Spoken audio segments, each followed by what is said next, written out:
ആഗ്രഹം പറയുകയാണെങ്കിൽ പറ്റുവാണെങ്കിൽ അതങ്ങ് സാധിച്ചു കൊടുത്തേക്കണം എന്ന് പറയില്ലേ, അതേപോലെ നമ്മുടെ പ്ലേ ബട്ടൺ ഒന്ന് കാണാൻ നമ്മുടെ പിള്ളേർക്ക് ഭയങ്കര ആഗ്രഹം. എന്നാൽ പിന്നെ അതങ്ങ് നടക്കട്ടെ എന്ന് ഞാനും വിചാരിച്ചു. അങ്ങനെ അടിപൊളിയായിട്ട് നമ്മുടെ സന്തോഷം അവരുമായിട്ട് ഷെയർ ചെയ്തേ. പ്ലേ ബട്ടൺ അൺബോക്സ് ചെയ്തപ്പോൾ എനിക്കുണ്ടായിരുന്ന അതേ എക്സൈറ്റ്മെന്റ് തന്നെയായിരുന്നു ഇത് കണ്ടു കഴിഞ്ഞപ്പോൾ ഇവർക്കും. അത് കണ്ടപ്പോൾ എനിക്ക് അതിലേറെ എക്സൈറ്റ്മെന്റ് ആയിട്ടോ. അങ്ങനെ മൊത്തത്തിൽ ഞാൻ ഭയങ്കര ഹാപ്പിയായി. നമ്മുടെ വീടിന്റെ തൊട്ട് മുന്നിൽ ഒരു കനാലുണ്ട്. അത് നിറയെ വെള്ളം വരുമ്പോൾ ഇതേപോലെ കുറെ കുട്ടിപ്പട്ടാളങ്ങളൊക്കെ ഉണ്ടാവും.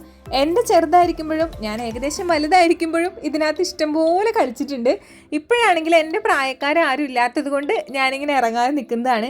അല്ലെങ്കിൽ രാവിലെ തൊട്ട് വൈകുന്നേരം വരെ കംപ്ലീറ്റ് ഇതിനകത്ത് തന്നെ ആയിരിക്കും. പ്ലേ ബട്ടൺ അൺബോക്സ് ചെയ്തപ്പോൾ കൂടെ ആരും ഉണ്ടായില്ലല്ലോ എന്നൊരു സങ്കടം ഇപ്പം മാറി കിട്ടിയിട്ടുണ്ട്. ഇത് ഞങ്ങളുടെ നാട്ടിലെ ചുള്ളനാണ് കേട്ടോ, എല്ലാവരും കണ്ടോളൂ. അവൻ പറയാൻ പ്രത്യേകം പറഞ്ഞിട്ടുണ്ടായിരുന്നില്ല. ഓക്കെ, അങ്ങനെ ഈവനിങ് ഫുള്ള് ദേ കനാൽ സൈഡിലായിരുന്നു കേട്ടോ. ഇപ്പോഴത്തെ അന്തരീക്ഷം എന്ന് പറഞ്ഞാൽ മഴ പെയ്യാൻ പോകുന്നു എന്നാൽ മഴ പെയ്ത് തുടങ്ങിയിട്ടില്ല.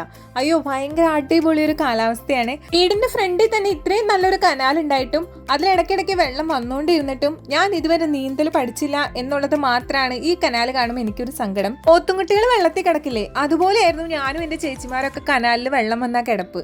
മണിക്കൂറുകൾ വെള്ളത്തിൽ കിടന്നു കഴിയുമ്പോൾ ഉണ്ടാവുന്ന ഒരു അവസ്ഥയുണ്ട്. നമ്മുടെ കണ്ണൊക്കെ ഇങ്ങനെ ചുമന്ന് ദേഹത്തൊക്കെ ഒരു ചെറിയ നിറം വ്യത്യാസമൊക്കെ വരും. അതുവരെ നമ്മൾ വെള്ളത്തിൽ കളിച്ചിട്ടുണ്ട്. കുട്ടിക്കാലത്തെ സൗഹൃദങ്ങളൊക്കെ ഭയങ്കര നിഷ്കളങ്കമായിരുന്നു. അതൊക്കെ എനിക്കിപ്പോൾ ഭയങ്കരമായിട്ട് മിസ് ചെയ്യുന്നുണ്ട്. എല്ലാവരും ഫാമിലിയും തിരക്കുകളും ഒക്കെയായി. പലരും ഇപ്പം നാട്ടിൽ പോലും ഇല്ല, എല്ലാവരും വിദേശത്താണ്. അവരൊക്കെ എനിക്ക് മെസ്സേജ് അയക്കാറുണ്ട്, എടി നമ്മുടെ കനാലും കാര്യങ്ങളൊക്കെ കാണുമ്പോൾ ഭയങ്കര സന്തോഷമാണെന്ന്. ഇതൊക്കെ കാണുമ്പോൾ എൻ്റെ മനസ്സ് പറയുന്നു എനിക്കും ഉണ്ടായിരുന്നു ഒരു കുട്ടിക്കാലം.